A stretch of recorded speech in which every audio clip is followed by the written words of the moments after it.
Hi, I'm Janet Prey with Islander Sewing Systems, and I'm here today with our brand new Knit Fit series. Now, we had a Knit Fit series in the past, but it had a few unanswered questions in it, so we decided to come back, redo the whole thing, and make sure we answer all those questions so that we can help you create a personal sloper. So this is called the Knit Fit series, but how we're going to fit is by making a sloper. Now, you might say, well, what is a sloper and why do I need one?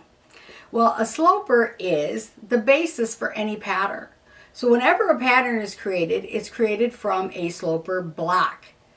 It has some basic information in the system. And generally patterns are based on a woman 5'6" with an hourglass figure. So those proportions are built into the pattern, but they may not be your proportions. So it's important to consider a sloper as opposed to some of the pattern alteration systems that you might have tried. Here's the thing with pattern alteration systems. They don't always take everything into consideration and they don't work every time on every situation. But a sloper will be perfect every time. So what happens with the alteration systems, let's say that you're going to do a full bust adjustment, which a lot of us need to do because patterns are basically drafted for a B cup. So we're going to do that full bust adjustment. And on the pattern it says this is where the apex is, which is the center of the bust. So you make your full bust adjustment right there. But what if that's not where your apex is? Now you've made the full bust adjustment, but maybe it's too high, maybe it's too low, but you don't know because you didn't make that pattern. You don't know where all those things fall. But if you create a personal sloper, you'll know exactly where your apex is and you'll be able to create much better fitting garments even using commercial patterns. So let's start with proportions. That's one of the issues that drives us crazy when we're trying to fit patterns. So if you take a look at my examples here, I have 4 women. These 2 women wear the exact same size pattern according to the measurements on the back of the pattern envelope. But you can see there's slightly difference in height and slightly difference in proportions. Proportions are, well, from the shoulder to the apex, from the bust to the waist, and from the waist to the hip. And believe it or not, we're not all created equal. So let's take a look at these 2 ladies. They wear exactly the same size. Can you see the difference in the proportion from this woman's shoulder to her apex and this woman's shoulder to her apex? And the same goes with the difference in where the waists fall and the fullest part of the hip falls. So all of those things would need to be adjusted. But if you create a sloper, it's already in the soup. It's already there and good to go. So that's why everyone needs a personal sloper. And in this case, we're making one for knits. Now this sloper cannot be translated to woven garments. There's an entirely different series on woven fitting. But in this series, we're going to do just knits. And knits actually are a little bit easier to fit and have less complications to them because they give and they move around the body. So this sloper is going to be your fitting tool. It can also be used with a commercial pattern. So once we have this sloper fitted and we have this cute little pattern, maybe it's a designer tee pattern and we want to make it, we can take our sloper and lay it over top of that pattern and we can see exactly what changes need to be made, make them in the paper, cut it out, and now we can sew it up and we know it's going to fit. We know it's going to hang right. So that's the beauty of having a sloper. And it's a little bit of work. You're going to see it's not all that much work. It's a little bit of work, but once it's done, you have it every time you want to make the next garment. Okay, now let's talk about the supplies you're going to need to follow along and to create your own personal sloper. The first thing you're going to need is pattern 1207. That's CS 1207. You'll find it on the Islander Sewing Systems website. Click on patterns and then you'll see a second link that says sloper blocks. This pattern was drafted by Connie Crawford, the master pattern drafter. She's the woman who wrote the drafting books they use in the colleges. She worked in the garment industry for one of the big design companies. She really has it down. So many times you're buying patterns today off the internet. You know nothing about the pattern maker, and oftentimes they don't have any pattern making experience at all. They just decided they want to be a pattern maker and they traced out somebody else's pattern, or they kind of wing it. And so many things are wrong and they're not in balance. You don't want to start there. You want to start with a well-balanced pattern, and then you'll always have well-balanced patterns because you're going to use this as your basis for everything. So anyway, that's what you need. Then you'll need, depending on your size, between 1.5 yards and 2.25 yards of knit. The knit should be 30 to 50% stretchability. You don't want to have less. It'll be too tight and won't give right. Too much and it just becomes too springy and too stretchy. So 30 to 50% stretch will be perfect for this exercise. Purchase a piece of solid color because you want to be able to see how it drapes on the body. You don't want the print to interrupt that. Also, remember that this is not going to end up being a t-shirt. This is going to strictly be a sloper. It's going to get marks on it and things. So don't buy fabric that you want to make a t-shirt to wear out of. Make your second one out of that.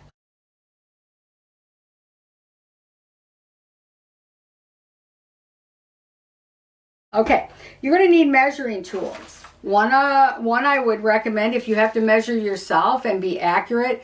This is the only accurate tape measure for someone who has to measure themselves. It slides around the body and it snaps in place. And once it's snapped, you can adjust it, but then it'll stay there.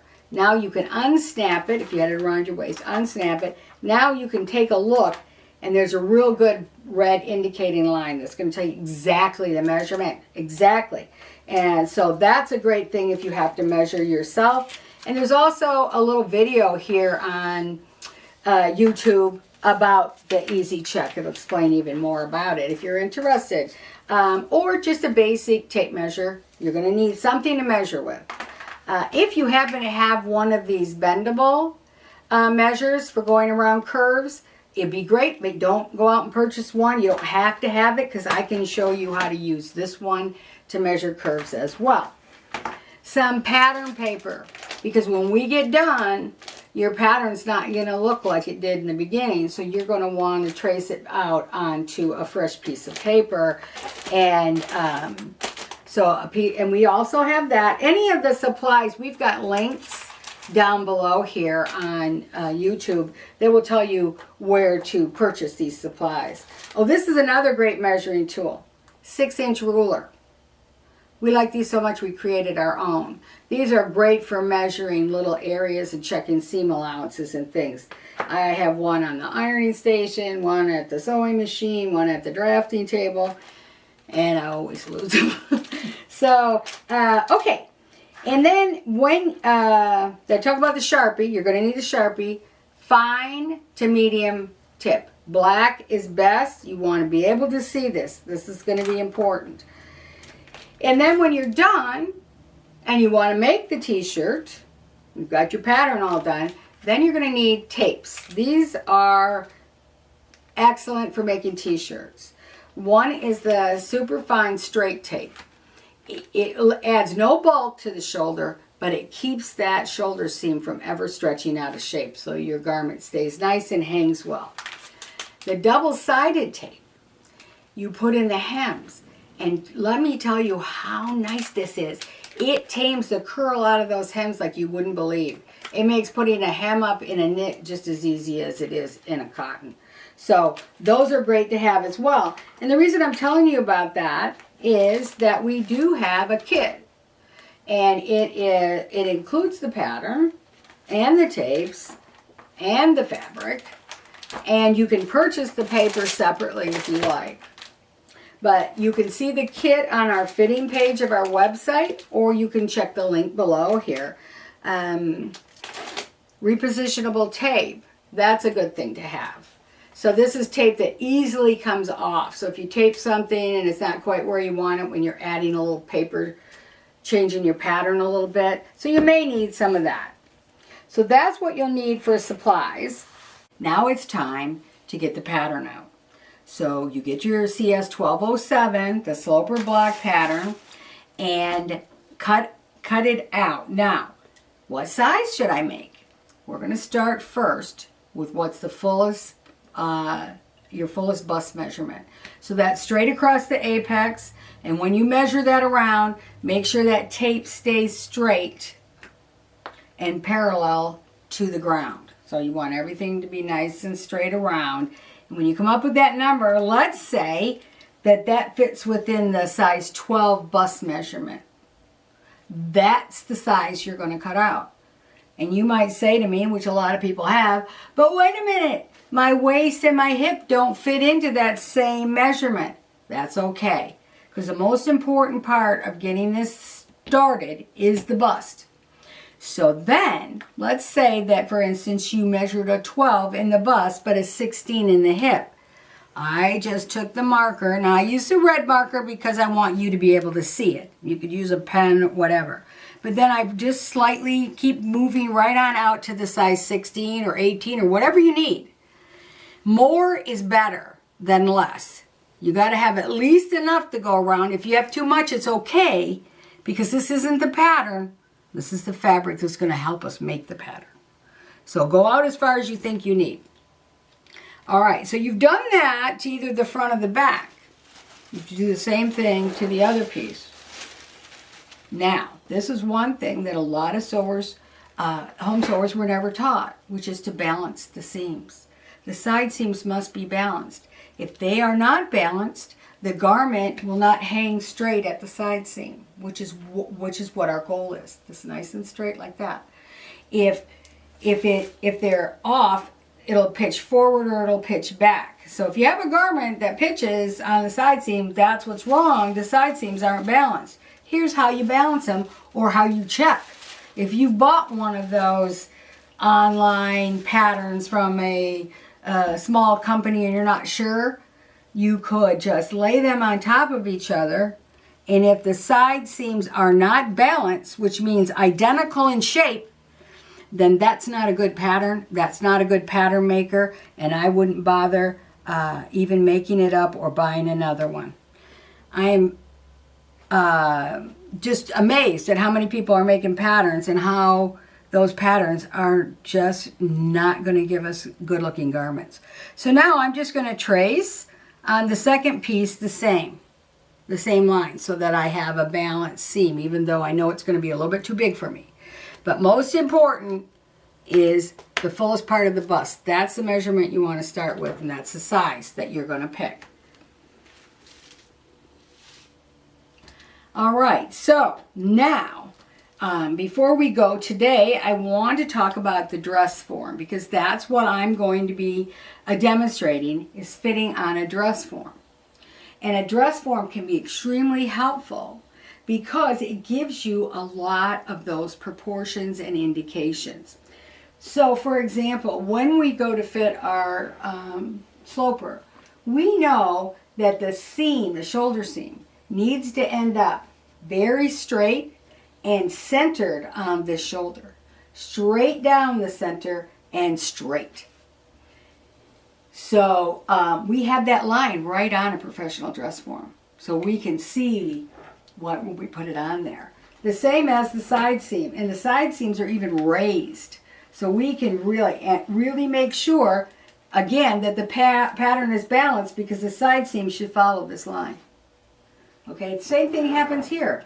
Center front, follow the center front line. We even have princess lines here when we go to do the woven sloper, so that you can keep everything in line. So this is a beautiful dress form. It's pinnable. It pins in, but not all the way. Some of them, they'll say pinnable, but the pin will only go 1/4 of an inch or 1/8 of an inch. This does not go all the way through, but it's pinnable enough, and it works great. And it's a beautiful, well-made dress form. It's on wheels. Dress forms come two ways, either on wheels or hanging. But they don't come on little flat platforms. So if you happen to cross one and it's on something like that, that's just a display piece. It's not a real dress form. The difference is the display piece doesn't have to have any specific proportions. But a dress form, when it says it's a size 14, it needs to have all of those shapes and measurements. Let's see, what else do I want to talk about? The dress form, again, hanging or on wheels. But the reason is that when you're working on it, you can spin it around easily and see what you're doing. There are dress forms out there that are inferior, and there are dress forms out there that are superior to this one. The one that is the ultimate dress form to have, and I hope to have one very soon, is a custom dress form. That's where your entire body shape is recreated in a very dense foam. So that is the absolute best dress form to have, especially if you have any major or severe or strong body shape. What do I want to say? Body shape that's a little different than the average person. So maybe you have scoliosis. And people with scoliosis, their spine does a lot of little different shapes.